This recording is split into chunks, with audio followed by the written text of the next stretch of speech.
9월이 되면서 본격적인 성묘철이 시작되었습니다. 조상님의 산소를 돌보며 감사한 마음을 전하고 복을 받기를 바라며 길을 나서지만 이 과정에서 무심코 한 행동 하나가 오히려 화를 불러올 수 있다는 사실 알고 계셨나요? 안녕하세요. 대통령 풍수자문 150년의 풍수 전통을 잇고 있는 동명부자입니다. 오늘은 성묘 전에 반드시 알아야 할 것, 절대 하면 안 되는 것, 그리고 성묘에 가면 안 되는 사람들까지 모두 정리해서 알려드리겠습니다. 이 내용을 기억하신다면 여러분의 삶에 닥칠 수 있는 우환을 미리 끊어낼 수 있을 것입니다. 풍수에는 크게 두 가지가 있습니다. 살아있는 사람이 사는 집을 다루는 양택풍수, 그리고 돌아가신 조상님의 묘를 다루는 음택풍수입니다. 많은 분들이 양택만 중요하다고 생각하시지만 사실 음택이 더 중요합니다. 왜냐하면 조상님과 나 사이에는 눈에 보이지 않는 연결선이 있기 때문입니다. 나를 낳아주고 키워주며 이 세상에 존재하게 해주신 뿌리가 곧 조상님이시기 때문이죠. 그분들의 기운이 흐르듯 이어져 나에게까지 영향을 미치기 때문에 성묘는 단순한 예절이 아니라 나의 운명과도 연결된 일이라 볼 수 있습니다. 하지만 이 의미를 제대로 모른 채 행동하면 오히려 기운을 어지럽히고 화를 불러올 수 있습니다. 그래서 오늘은 성묘에서 절대 해서는 안 되는 행동들을 먼저 말씀드리겠습니다. 첫째, 봉분만 대충 정리하고 주변은 어지럽히는 행동입니다. 성묘는 조상님의 집을 청소하는 것과 같습니다. 봉분만 치우고 주변에 쓰레기를 버리거나 잡동사니를 쌓아두는 것은 차라리 안 가는 것보다 못한 행동입니다. 산 전체를 소중히 여기고 다른 묘역도 존중하는 마음으로 깨끗하게 정돈해야 합니다. 산은 하나의 생명처럼 연결되어 있기 때문에 한 부분만 정성 없이 다루면 전체의 기운이 흐트러질 수 있습니다. 둘째, 남의 묘나 땅을 함부로 밟거나 훼손하는 행동입니다. 우리 조상 산소만 보면 되지라는 생각으로 주변을 무시하고 다니다가 남의 봉분을 밟거나 돌을 옮기면 돌아오자마자 탈이 날 수 있습니다. 산 전체는 기운의 흐름으로 연결되어 있기 때문에 남의 묘역을 함부로 건드리면 그 기운이 요동치고 결국 내 삶에까지 악영향을 줄 수 있습니다.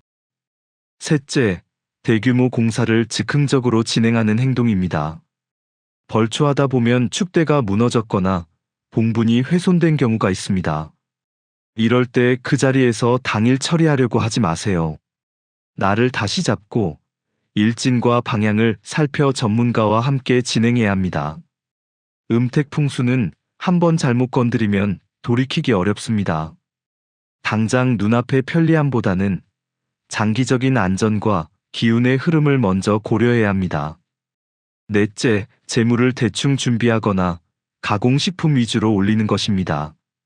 조상님께 올리는 음식은 정성스럽고 깨끗해야 합니다.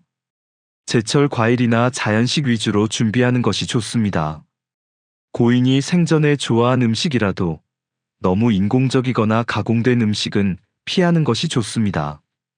죽은 이의 세계는 자연의 순환에 속하기 때문에 사람의 손이 지나치게 간 음식보다는 자연 그대로의 기운이 담긴 것이 훨씬 좋습니다. 그리고 이제 가장 중요한 이야기입니다. 성묘에 가면 안 되는 사람들에 대해 말씀드리겠습니다. 성묘는 마음의 기운이 그대로 드러나는 자리입니다. 그렇기 때문에 마음가짐이 흐트러져 있다면 그 기운이 조상님께도 전해지고 결국 자신에게도 되돌아오게 됩니다. 먼저 억지로 끌려오는 사람입니다. 마음이 전혀 없는데 억지로 끌려온 사람은 산에서 다치거나 가족들과 다투는 일이 생길 수 있습니다. 진심 없는 기운은 산의 기운과 충돌하기 때문입니다. 둘째, 몸과 마음이 극도로 쇠약한 사람입니다. 산의 기운은 매우 강합니다. 너무 지쳐있는 상태로 가면 그 기운을 견디지 못하고 탈이 날 수 있습니다. 특히 최근 큰 수술이나 병원에서 회복 중인 분이라면 더욱 조심해야 합니다. 셋째, 부정적인 기운이 가득한 사람입니다. 최근 큰 분노, 증오, 시기심에 휩싸였던 사람은 그 탁한 기운이 조상님의 기운을 흐리게 만들어 본인뿐 아니라 가족들에게까지 악영향을 줄 수 있습니다. 이런 경우라면 억지로 따라가기보다는 집에서 마음으로 기도드리고 조용히 감사하는 시간을 갖는 것이 훨씬 낫습니다. 그렇다면 조상님을 대하는 올바른 태도는 무엇일까요? 조상님께 감사하고 예의를 표하는 것은 당연한 일입니다. 하지만 조상님의 음덕에만 지나치게 의지하거나 조상님을 신격화하는 것은 반드시 경계해야 합니다. 조상님은 우리 삶을 대신 살아주는 존재가 아닙니다. 우리를 있게 해주신 근원일 뿐이죠. 그러니 정성스러운 마음으로 기억하고 예를 갖추는 것, 그것이 진정한 효이자 복을 부르는 길입니다. 시대가 변하면서 성묘 문화도 변하고 있습니다. 모두가 한날 한시에 모이기 어렵고 온라인 제사나 간소화가 늘어나고 있죠. 하지만 그럼에도 불구하고 지켜야 할 본질은 있습니다. 조상님을 기억하는 마음, 나를 있게 해준 뿌리에 감사하는 마음, 그리고 자연을 소중히 대하는 태도. 이 세 가지는 어떤 형태로든 지켜야 합니다. 순간적인 편리함만 추구하다 보면 삶의 기초가 흔들릴 수 있기 때문입니다. 사람은 3명만 모여도 정치가 생기고 수많은 사람이 모인 사회에서는 질서와 규칙이 무너지면 결국 1차적인 편리함만을 누리고자 했던 사람들에게 그 피해가 고스란히 돌아오게 됩니다. 정리하자면 성묘란 조상님의 집을 정성으로 돌보는 일입니다. 억지로 갈 필요도 거칠에만 할 필요도 없습니다. 조상님은 우리가 화려한 제사상을 차리길 바라지 않으십니다. 다만 우리가 올바르게 살기를 바라실 뿐입니다. 그 마음을 담아 한 송이 꽃, 한 그릇 밥을 올리면 충분합니다. 이 가을, 산소에 가시든 아니든 잠시 멈춰서서 나를 있게 해준 분들을 떠올려 보세요. 그 따뜻한 마음이 곧 복이 되어 여러분께 돌아올 것입니다.